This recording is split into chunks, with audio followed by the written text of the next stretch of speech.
So hello and welcome to the New Gig Podcast. I'm your host, Glenn Hodgson, and today I'm delighted to be joined by freelancer Holly Cope. How are you doing, Holly? Hey, I'm so good, thank you. And I'm so excited to be here and to talk about this topic, which I absolutely love talking about. Well, that is a great starting point. So just rewind a little bit. Tell us a little bit about sort of yourself, where it all started, and a little bit about your journey so far, Holly. Yeah, so wow, it's been a long journey to be fair, and it's not even been that many years. But my background is in law. I worked in a traditional 9 to 5 job for about 7 years, and absolutely hated it. I worked in many different areas of law, like immigration, money laundering, fraud, Yeah. personal injury, compliance, stuff like that. Um, but I just hated it. I love law, so it wasn't the law. It was just the Yeah. 9 to 5 slog, the micromanagement, the working in an office all day, the coming out when it's dark and only having 30 minutes for lunch and Right. no other breaks, and having to beg my manager for time off just to go to see the dentist. Yeah. And it was just horrendous. It wasn't until about 2019 when I went on a trip to India, Mm. and I just thought, I just can't face going back to work. It's just the idea of it is just a nightmare. And then shortly after that, as we all know, the pandemic hit. Yeah. And I guess as well as many other people, I thought there's just got to be another way. I just can't be doing this forever. I absolutely just hate this 9 to 5 Right. working pattern. So I started Googling and YouTubing things, and decided to kind of go down the copywriting and marketing route, Yeah. because I did a master's in business as well as a degree in law. So it was quite different from, I guess, being a lawyer, Yeah. but I love writing and I love law. So I thought, let's just combine the two. And so I wanted to continue working in law. So I thought it'd be a much more fun idea to market law firms through content. Yeah. Um, so I started doing content marketing and writing blog posts, newsletters, web pages for law firms and stuff. Reached out to law firms in the beginning, and started doing this kind of alongside my 9 to 5 job. So I didn't Right. kind of quit the job and jump straight into it, because that would have just been a bit too much for me, I think. Mm. And I was working from home during lockdowns and stuff, so it kind of Yeah. worked quite well. Um, so I continued with my full-time job, and then it wasn't until literally last year when I was kindly finally made to make that jump. Something happened at work where my safety was put at risk, and the company just wasn't willing to kind of put protections in place for me. Wow. So I thought, Mm. okay, now's a chance to just take the plunge and just go for it.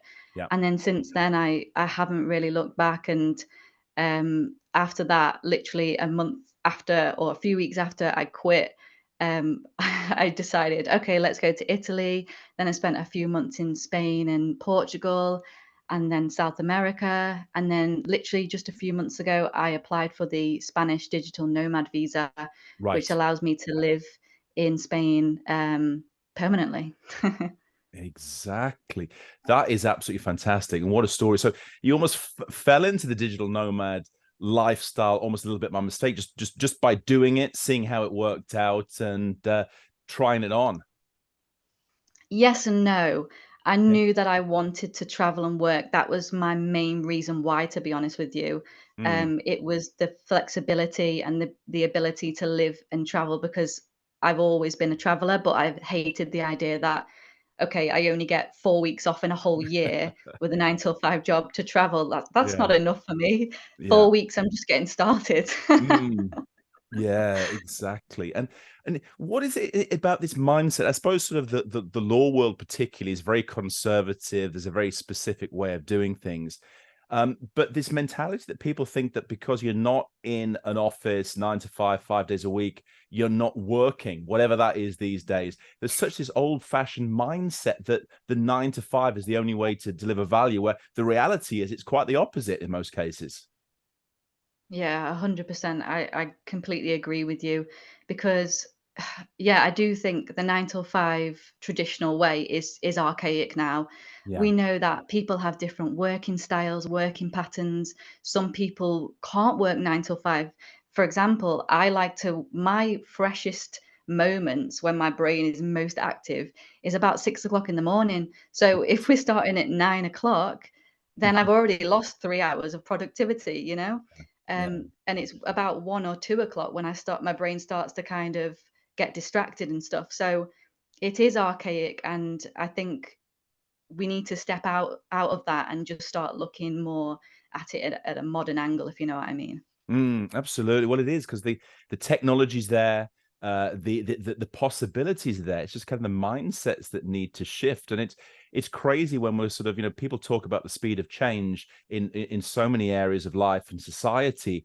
But when it comes to the working week, this is sort of back to the 18th century when we had 8 hours of work, 8 hours of rest, 8 hours of sleep. And the fact that this still guides the lives of the majority of people seems very, very, very, very slow and not really catching up with the reality. Yeah, definitely. I just think it's, I don't know, a bit ridiculous.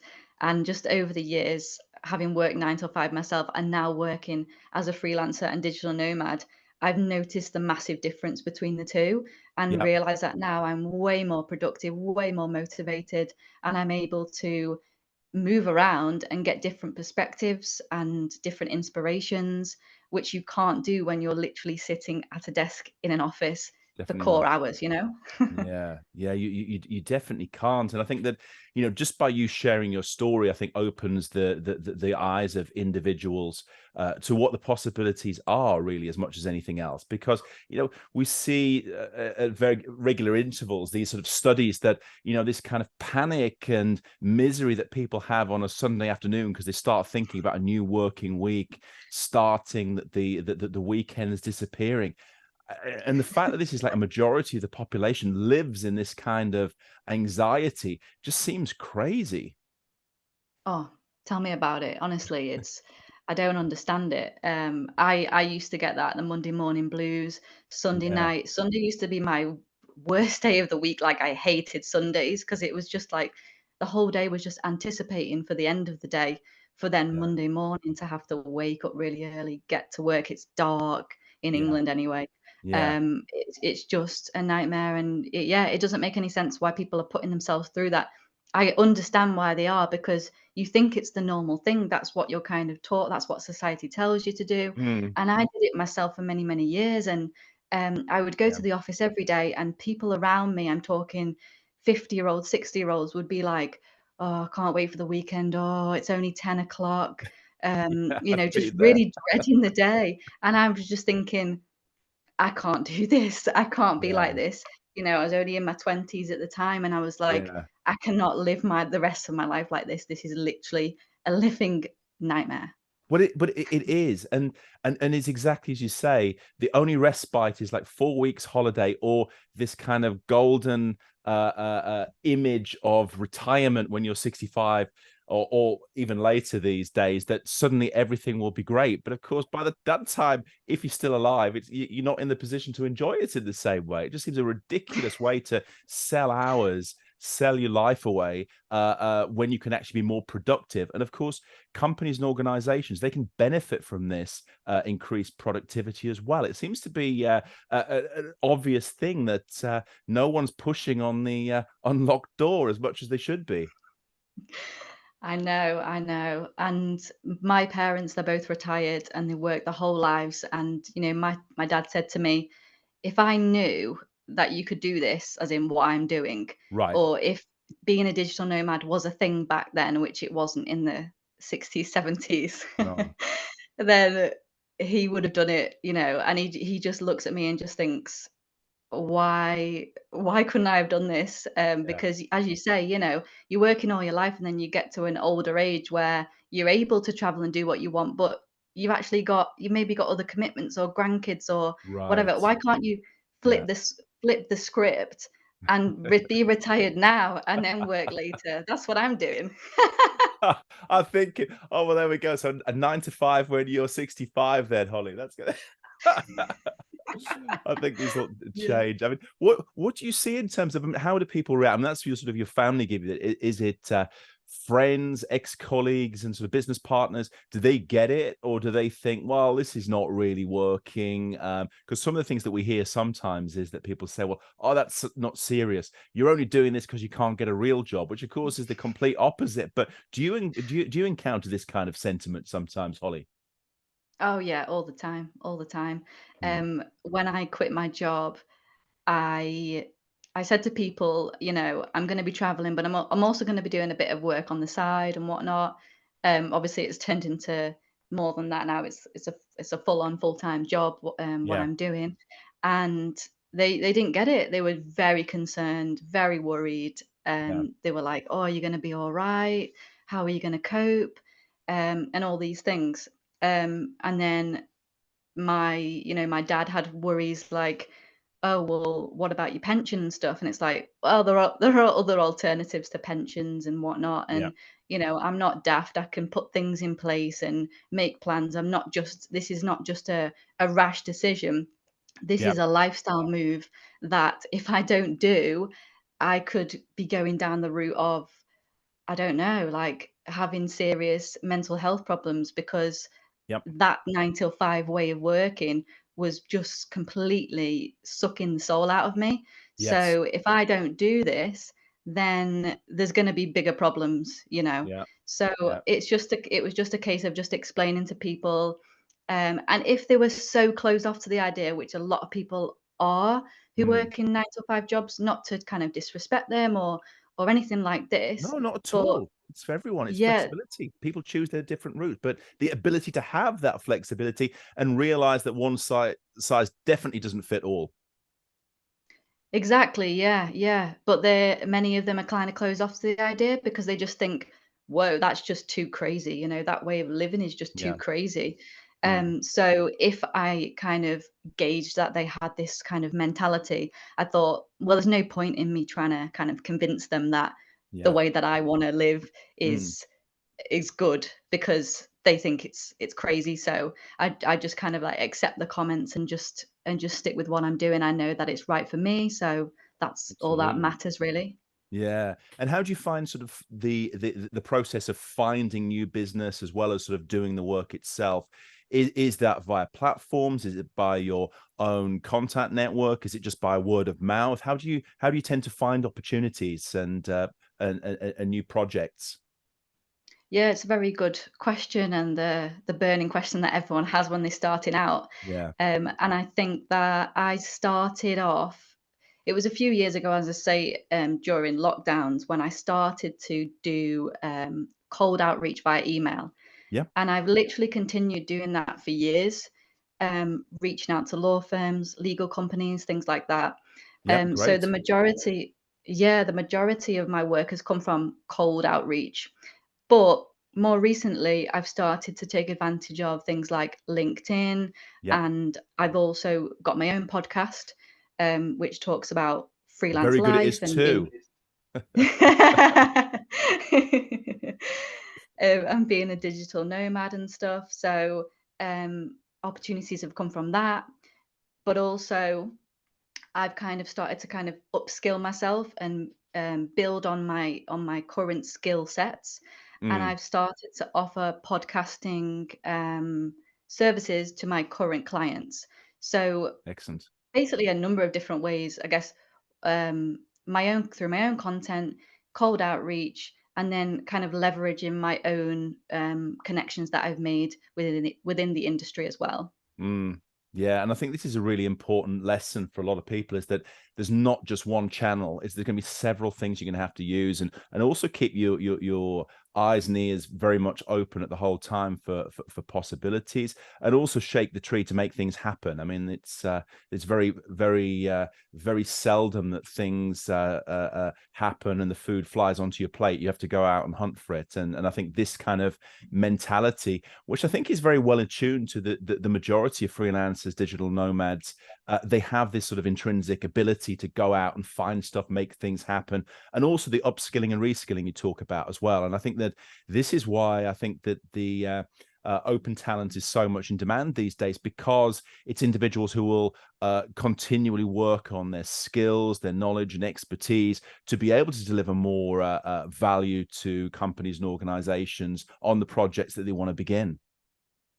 Yeah, for sure. I think there's a lot to be said for freelancers and the way that the skills that they acquire on their journeys, which I think are skills that can't necessarily be learned through jobs, Yeah, because they're things like, you have to wear all the different hats as a freelancer. You're running your own business basically. yeah, So you've got to have, marketing skills, skills to do the job, um, admin skills, financial skills, loads of different skills, and you're always having to learn and develop, because if you don't, then you're just going to stay stagnant and you're not going to progress. So, yeah, yeah, yeah, I definitely do believe that freelancers can give a lot to and benefit a lot to companies for yeah. sure, like you say.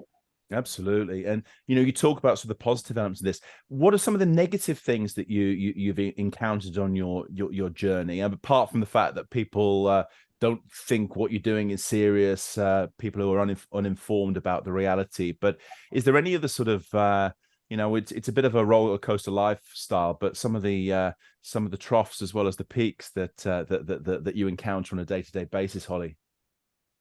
Yeah, I mean, there are a few negatives, but you're probably talking to the wrong person if you want a list of negatives, because for me, I just feel like the negatives, the positives completely outweigh the Right. negatives. I'd probably say some of the negatives are you don't get to see your friends and family as much. It's hard Yeah. to maintain relationships, things like this, but you Yeah. can kind of get around them Mm. quite easily, I would say. Probably the biggest negative, which is, rather than it being a negative, it's more just of a challenge, is adapting to different cultures. Yeah. So, for example, I'm in Spain. I've got this Spanish digital nomad visa, so this is my new residence. Mm. The Spanish culture is very, very different from the English culture, and my English culture within me is very strong. Okay. I drink tea at certain times, I wake up at certain times, I eat at certain times. Yeah. It's very strong. So my adaptability it's been quite difficult to adapt with the Spanish culture, because it is literally the polar opposite of the English one.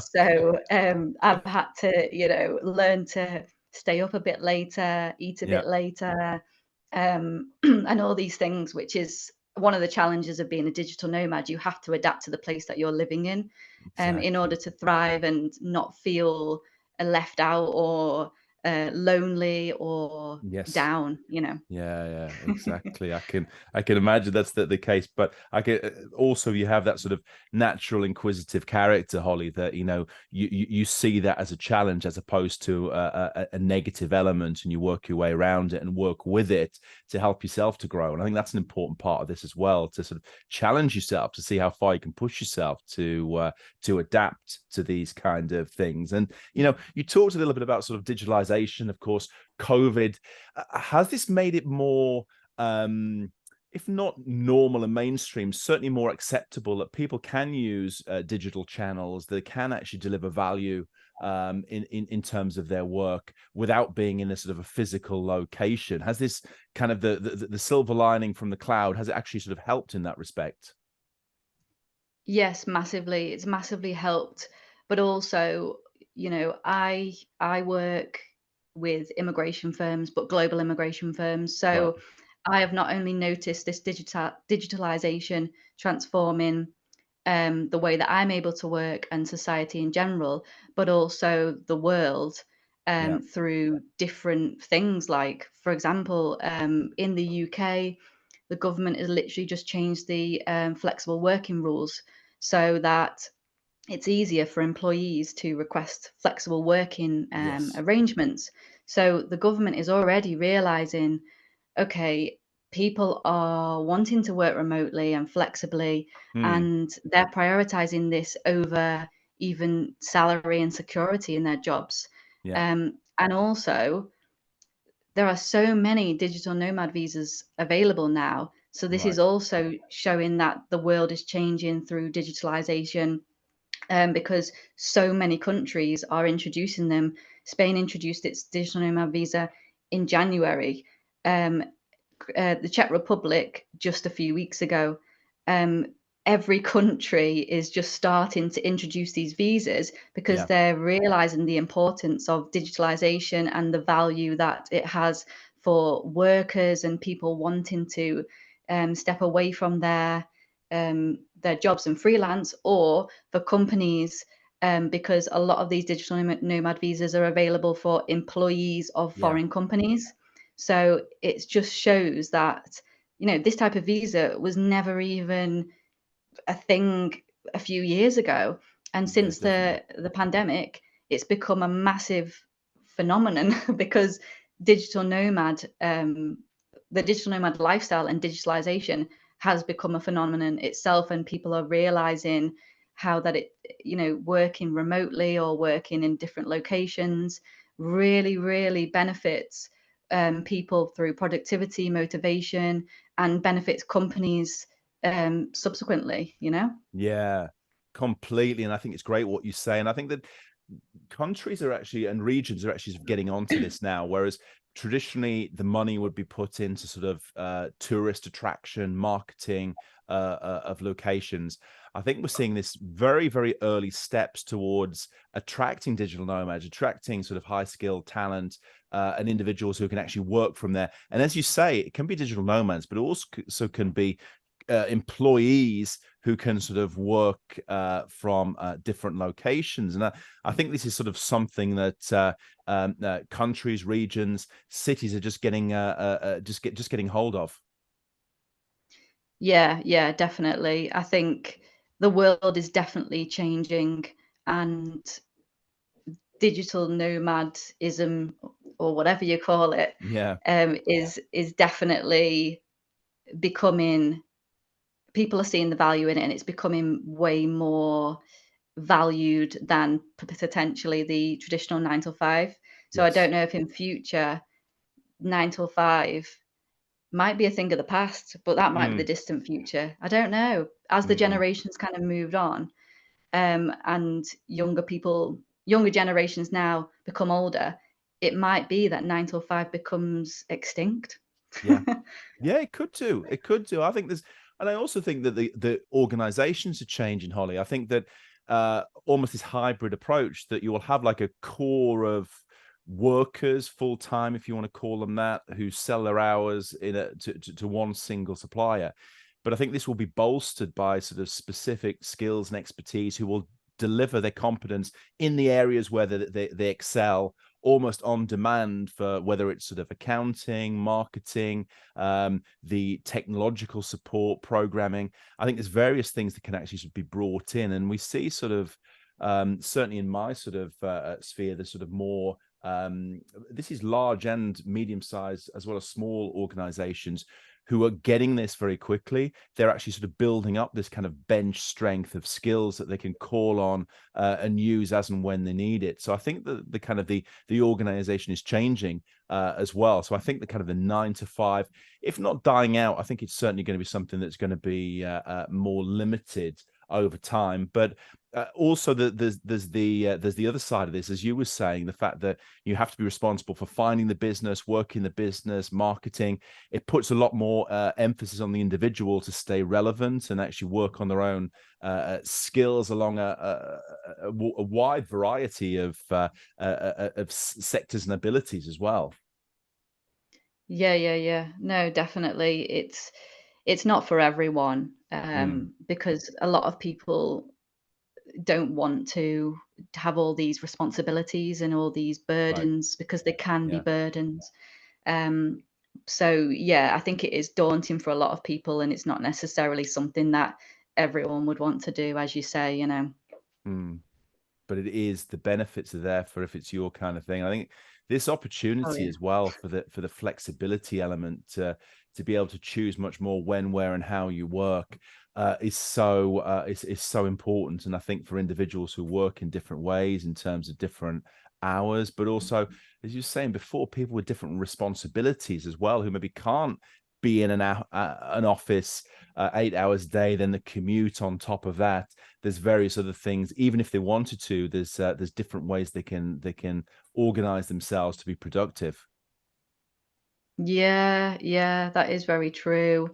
Um, yeah, and I think one of the biggest benefits, like you say, spending that time not commuting, Mm, um, and putting it into more important things, yeah. because it is a bit of a waste of time, and it, being able to travel and see different areas of the world and learn from new cultures and learn from experiences and inspirations all helps you form you as a person and Right.